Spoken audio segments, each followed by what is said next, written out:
Weasel, also known as Dr. Myron Masters, is one of the most tragic and intriguing members of the Creature Commandos.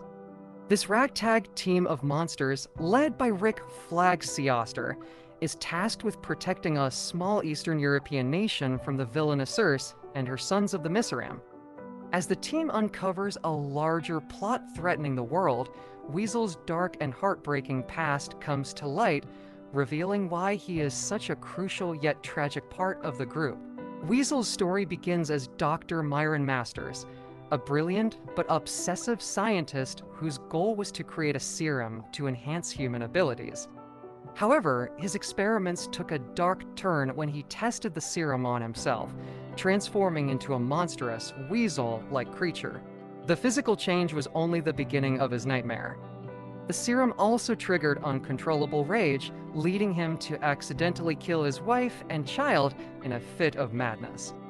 This unimaginable loss shattered him, stripping away his humanity and leaving him a broken, guilt-ridden monster consumed by regret and self-loathing. Despite his tragic past, Weasel finds a twisted sense of purpose with the Creature Commandos. In Episode 4, Chasing Squirrels, Weasel takes center stage after the death of GI Robot. The team captures Circe thanks to Weasel's cunning and stealth as he sneaks up behind her and restrains the sorceress. During the interrogation, Weasel reflects on his past, revealing his time as an inmate at Belle Reve and how he became a member of the Suicide Squad. What makes Weasel so compelling is his internal struggle. He is not just a monster. He's a man trapped in a monstrous body, haunted by the memories of his past. His journey is a reminder that the real monsters are often born from human mistakes and regrets, rather than fangs or claws. In James Gunn's DC universe, Weasel's story is a key part of the Creature Commandos' fight to save the world, adding depth and complexity to the team's dynamic. Weasel's tragic backstory raises questions about his role in the team. Is he a tragic hero, a villain, or something in between? His actions and motivations are driven by guilt and a desire for redemption, making him a deeply sympathetic character despite his monstrous appearance. As the Creature Commandos continue their mission, Weasel's journey serves as a poignant reminder of the human cost of scientific ambition and the enduring struggle for redemption. The GI Robot, a tragic character from Creature Commandos, embodies the bleak reality of being a creation of war. Designed and programmed for a singular purpose to eliminate Nazis during World War II, the GI Robot is a killing machine devoid of the capacity to adapt to peace or engage in everyday human activities.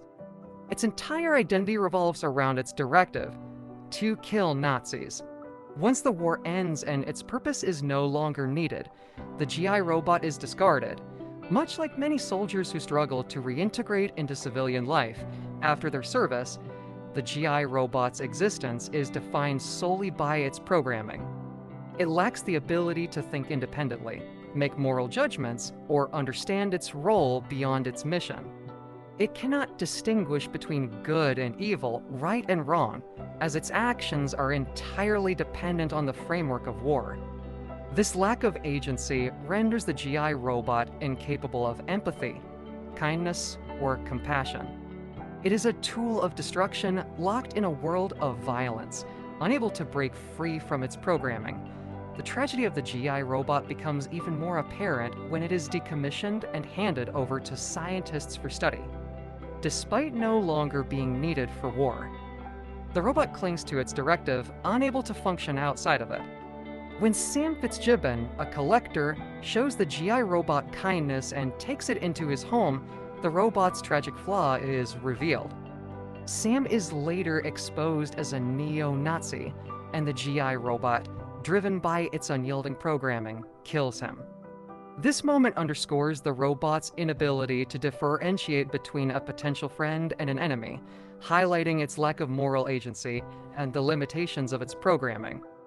The GI Robot story serves as a powerful metaphor for the plight of military veterans. Like the robot, many veterans are trained and conditioned to function within the singular context of war. Their lives are defined by missions, orders, and the relentless demands of combat. However, once they return home, they are often expected to seamlessly transition to civilian life, a world where their war experience holds little value. This transition can be jarring, leaving many veterans struggling with a loss of purpose and identity. The GI robot's inability to adapt to a world of peace mirrors the challenges faced by veterans who are often abandoned by society once their usefulness in war has ended. The psychological and emotional scars they carry are not easily healed, and many find themselves isolated and disconnected from a society that cannot understand their trauma. Prietel Skelet transports audiences to a time preceding the events of Creature Commandos, as Dr. Alexander Sartorius approaches the pivotal experiment of his career.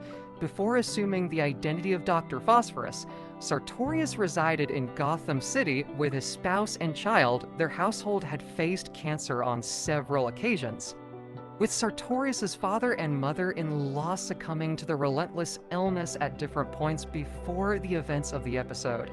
This motivates Sartorius to devote his life to eradicating cancer. Though he is on the brink of a groundbreaking discovery, he requires additional financial support to proceed. In his desperation to advance his work, Sartorius consents to share his research with the notorious crime lord Rupert Thorne in exchange for further funding. However, Sartorius provides Thorne with falsified results. Aware that Thorne intended to hand over the findings to a totalitarian regime, Sartorius learns a harsh lesson about crossing the ruthless mob boss. Upon realizing the research he received was fraudulent, Thorne and his henchmen invade Dr. Sartorius's residence, murdering his wife and son before his eyes, and ensuring they leave ample traces of Sartorius's DNA at the crime scene so that law enforcement would inevitably implicate him. Thorne and his crew then drag Sartorius to his laboratory, hurling him into his nuclear reactor, which transforms him into the fiery skeleton later known as Dr. Phosphorus. Armed with his newfound abilities, Phosphorus embarks on a vengeful rampage, mercilessly slaughtering everyone responsible for his family's demise. Eventually, he seizes control of Thorne's criminal operation, dominating a significant portion of Gotham City's underworld. However, Phosphorus's reign takes a catastrophic turn when he and his followers are apprehended by Gotham City's vigilant protector, Batman. Dr. Phosphorus is one of the Creature Commandos' most savage killers, frequently incinerating his unsuspecting victims with delight.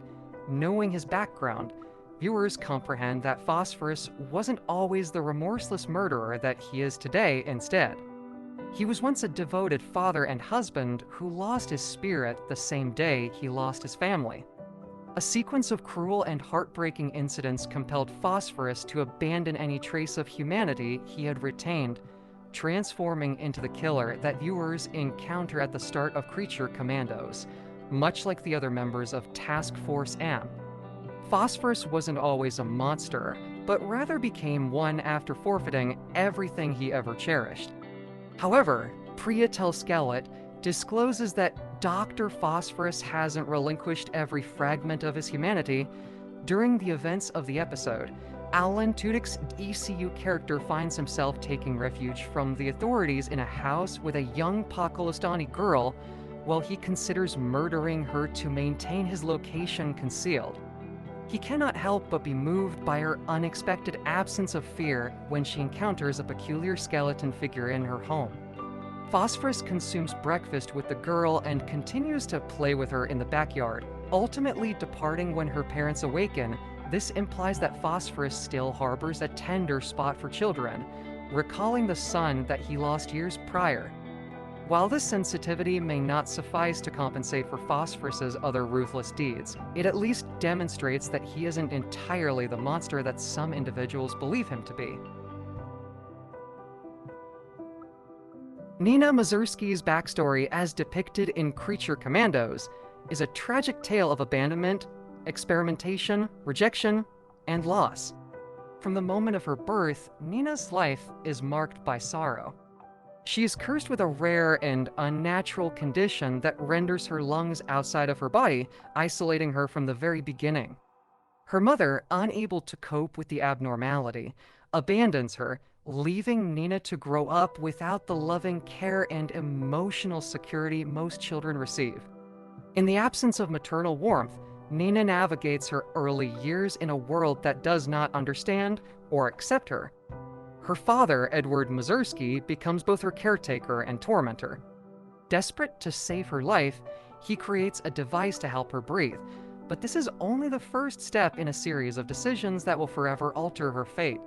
Driven by the desire to help his daughter survive, Edward subjects Nina to a cruel experiment, transforming her very DNA to help her breathe despite the fluid in her lungs. Instead of healing her, his misguided efforts turn Nina into a fish-like creature, further alienating her from the world. This mutation, intended as a solution, only deepens her isolation. Nina is now seen as something grotesque and unnatural, sealing her fate as an outsider. Society rejects her, mocking and ridiculing her appearance. People judge her based on her looks, seeing her as a creature pretending to be human rather than a human turned into a creature. Students mock her, calling her names like frog and forcing her to say ribbit. This constant bullying chips away at Nina's fragile sense of identity, and she begins to see herself as less than human and outcast, unworthy of acceptance, unable to endure the pain. Nina runs away from home and takes refuge in Star City sewers. In the darkness, she finds a sanctuary from the world that has rejected her. However, her attempt to disappear is short-lived. The authorities hunt her down like an animal, and in the process, her father is tragically killed while trying to save her. Nina is left alone, having lost the one person who truly cared for her. Nina's story is one of profound suffering and isolation. From birth, she is cast aside by the world, and her attempts to find love and acceptance are met with failure. Her father's misguided love, while well-intentioned, only deepens her pain. The bullying she endures and her eventual retreat into the sewers reflect how deeply she internalizes society's rejection. Nina never experiences the unconditional love and support most children receive, growing up in a world that sees her as nothing more than a freak. Her story is a heartbreaking tale of a young woman who never stood a chance at a normal life, failed by her family and the world around her. The Bride of Frankenstein, as depicted in Creature Commandos, is a character whose backstory is deeply tragic, marked by manipulation, confusion, and false love. Created by Dr. Frankenstein, the bride is brought into existence for a singular purpose: to serve as a wife for his earlier creation, Frankenstein's monster. Her creation is a cruel experiment, an act of deep manipulation that strips her of autonomy from the very beginning. The bride's love for Frankenstein is not reciprocated in the way she hopes. He sees her as an object, a creation meant to pacify the monster, rather than as a person with her own desires and identity.